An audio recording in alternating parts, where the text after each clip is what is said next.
Hello အားလုံးပဲမင်္ဂလာပါကျွန်တော်ဒီနေ့မှာတော့ computer session နဲ့နေကိုပြပေးမှာပါကိုယ့်ရဲ့ဆက်မှာ၄နေဆိုရင်အလွယ်တကူဘယ်လိုဆင်းရမလဲဆိုတာကျွန်တော်ပြပေးပါမယ်ပထမဆုံးကျွန်တော်တို့ keyboard ကနေ window key ဖိတာပြီးအောင်နှိပ်လိုက်ပါဒီလို run box လေးပေါ်လာလိမ့်မယ်ဗျနော်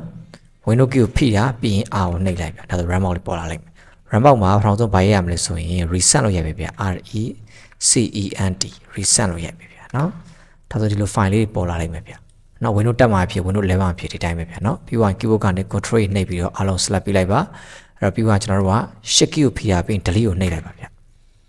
ဒါတော့တန်းပြတ်သွားပါလိမ့်မယ်ဗျာနော်တကယ်လို့ကျွန်တော်တို့က delete ပဲနှိပ်မယ်ဆိုရင် my phone ထဲမှာထပ်ပြရလိမ့်မယ်ဒါကြောင့်မလို့ကျွန်တော်တို့က shift key ကိုဖိပြီး delete ကိုနှိပ်လိုက်ပါဗျာနော်ဒါဆိုတန်းပြတ်သွားပါလိမ့်မယ်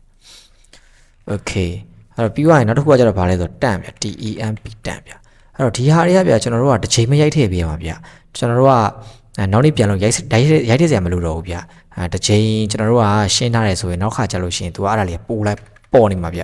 တီလို့ရိုက်ထည့်ထားတဲ့ကျွန်တော်တို့ကဘာရရမယ်ဆိုတော့တန်းပေါ်နေမှာဗျနော်တန်းကိုနှိပ်လိုက်ပါအနာခောက်လိုက်ပါ okay ဒီခုနအတိုင်းပဲ control A ကိုနှိပ်ပြီးအားလုံး select ပေးလိုက်ပြီး shift key ကိုဖိရပြီး delete ကိုနှိပ်လိုက်ဗျပြီး yes နှိပ်လိုက်ဗျ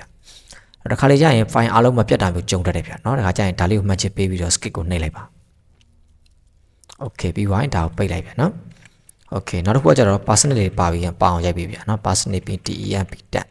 ်ပြီးသွားရင် percentage ပိတ်လေးဗျာနော် okay ခဏခဏရိုက်ထည့်စရာမလိုဘူးเนาะကျွန်တော်တို့ကပုံမှန်ရှင်းနေကြဆက်ဆိုရင်တစ်ချိန်ရိုက်ထည့်တာနဲ့ရှေ့ဆုံးတစ်လုံးရိုက်ထည့်တာနဲ့သူကတန်းပေါ်လာမှာဗျာနော်ဒီလိုမျိုးပါဗျာနော် percentage ရိုက်တာနဲ့တန်းပေါ်လာပြီးရင်အနာခောက်လိုက်ပါဗျာနော် control A shift key ကိုဖိတာ delete ကိုနှိပ်လိုက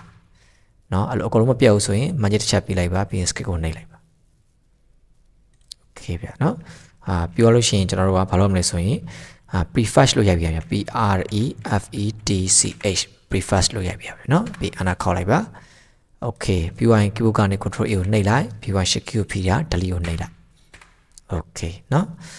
သုံးခုရှိပါပြီเนาะ okay နောက်ဆုံးတစ်ခုကဘာလဲဆိုရင်ကျွန်တော်တို့က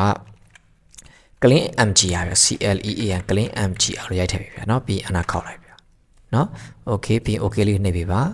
okay ပြီးရင်ဒီမှာပါတဲ့အားတွေအားလုံးမှတ်ချက်လိုက်ပေးလိုက်ဗျာเนาะမှတ်ချက်လေးတွေလိုက်နှိပ်လိုက်ပါเนาะမှန်ချလေးလိုက်နေလိုက်ပါပြီးတော့ကျွန်တော် okay ကိုနှိပ်ပြီးပြီးတော့ delete file ကိုနှိပ်ပြီး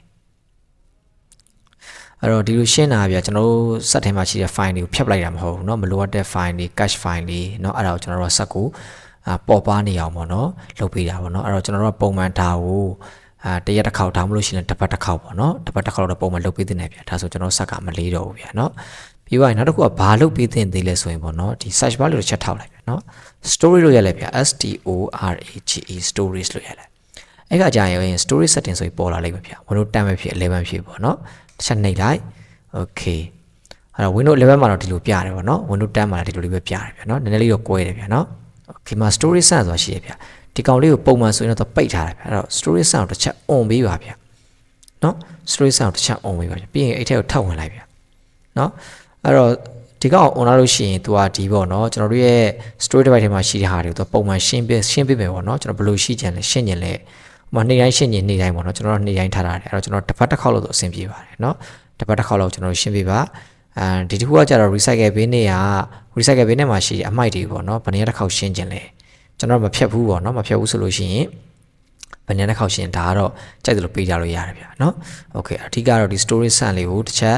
on ပေးတာပါပြီးတော့ကျွန်တော်တို့က every week မဟုတ်ရင်ကျွန်တော်တို့က every day every မှာကြိုက်ရထားလို့ရတယ်ဗျာနော်တစ်ပတ်တစ်ခါလောက်တော့ပုံမှန်ရှင်းပေးပို့ကောင်းတယ်ဗျာဒါဆိုကျွန်တော်တို့ story ကလွတ်အပင်နဲ့ပြည့်နေတာမျိုးတွေမဖြစ်တော့ဘူး okay ပြီးတော့နောက်တစ်ခုကကျတော့ဒီ temporary file ဆိုတာရှိရဗျာဒီ temporary file ကိုတစ်ချက်နှိပ်လိုက်ဗျာနှိပ်လိုက်လို့ရှိရင်ဒီမှာပေါ့နော်ကျွန်တော်တို့ရဲ့ file လေးတွေကတခြားပေါ့နော်ကျွန်တော်တို့ window update တွေတခြားဒီ temporary file နဲ့ပြည့်နေတယ်ဗျာနော်အဲ့ခါမှာကျွန်တော်ဘာလုပ်ပေးရမလဲဆိုရင်ဒီရပေါ့နော် clean ရတစ်ချက်လုပ်ပေးရမယ်ဗျာနော် clean ရတစ်ချက်လုပ်ပေးရမယ်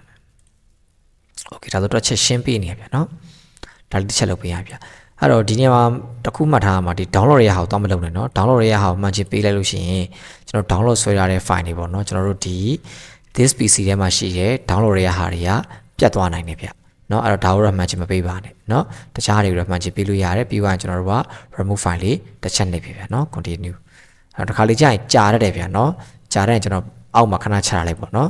အဲ့တော့ပိတ်တော့မပိတ်ပြနေဗျာเนาะခဏကြာတော့သူရှင်းသွားလိုက်ပဲဗျာเนาะဒါဆိုကျွန်တော်ရဲ့ set လေးက